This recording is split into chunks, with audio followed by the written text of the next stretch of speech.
زبردست report and analysis میں آپ کا سواگت کرتے ہیں۔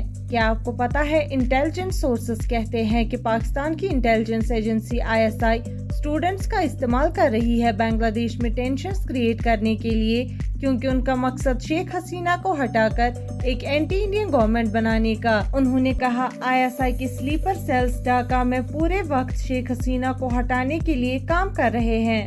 ISI جماعت اور ان کی اسٹوڈنٹ یونٹ اسٹوڈنٹ کیمپ کا استعمال ڈھاکہ میں کرائسس بڑھانے کے لیے کر رہی ہے۔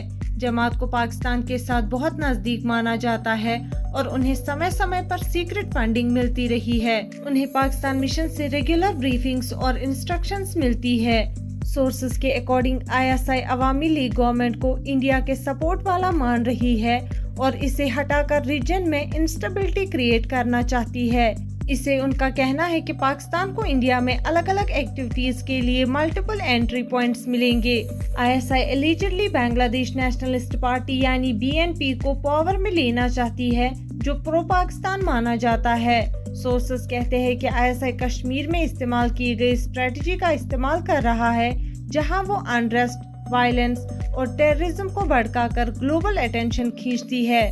ان کا الٹیمیٹ گول ہے ایک نیوٹرل گورنمنٹ اسٹیبلش کرنا اور UN مانیٹرڈ الیکشنز کروانا، اور ابھی کا آبجیکٹو شیخ حسینہ کو فورس یا انٹرنیشنل پریشر کے تھرو ہٹا کر BNP جماعت لیڈ گورنمنٹ بنانا ہے۔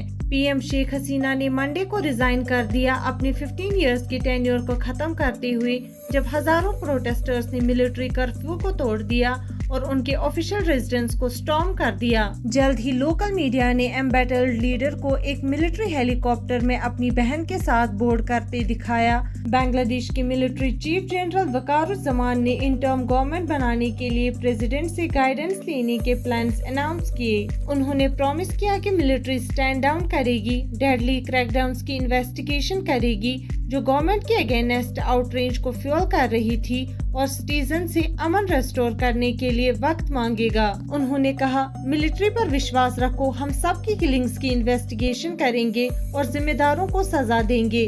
انہوں نے یہ بھی کہا، میں نے آرڈر دیا ہے کہ کوئی بھی آرمی یا پولیس فائرنگ نہیں کرے گی۔ اب اسٹوڈنٹس کو شانت رہنا چاہیے اور ہمیں مدد کرنی چاہیے۔ پروٹیسٹس شروع میں شانت تھے جب اسٹوڈنٹس نے گورنمنٹ جابز کے کوٹا سسٹم کو ختم کرنے کی ڈیمانڈ کی، لیکن ڈیمونسٹریشن اب شیخ حسینہ اور ان کی رولنگ عوامی لیگ پارٹی کے خلاف ایک انپریسیڈنٹڈ چیلنج اور اپرائزنگ میں بدل گئی ہے۔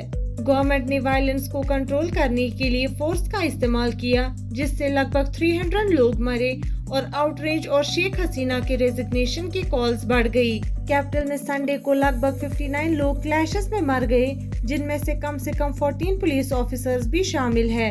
ہنڈریڈز اور لوگ اس وائلنس میں انجرڈ ہوئے۔ ریسنٹ ویک میں کم 11,000 لوگ اریسٹ کیے گئے ہیں۔ یہ انریسٹ سکولز اور یونیورسٹیز کی کلوجرز کا بھی سبب بنا اور اتھارٹیز نے ایک پوائنٹ پر شوٹ آن سائٹ کرفیو بھی لگایا۔ آج کے ویڈیو میں بس اتنا ہی، ملتے ہیں اگلے ویڈیو میں، تب تک کے لیے اپنا خیال رکھیے گا۔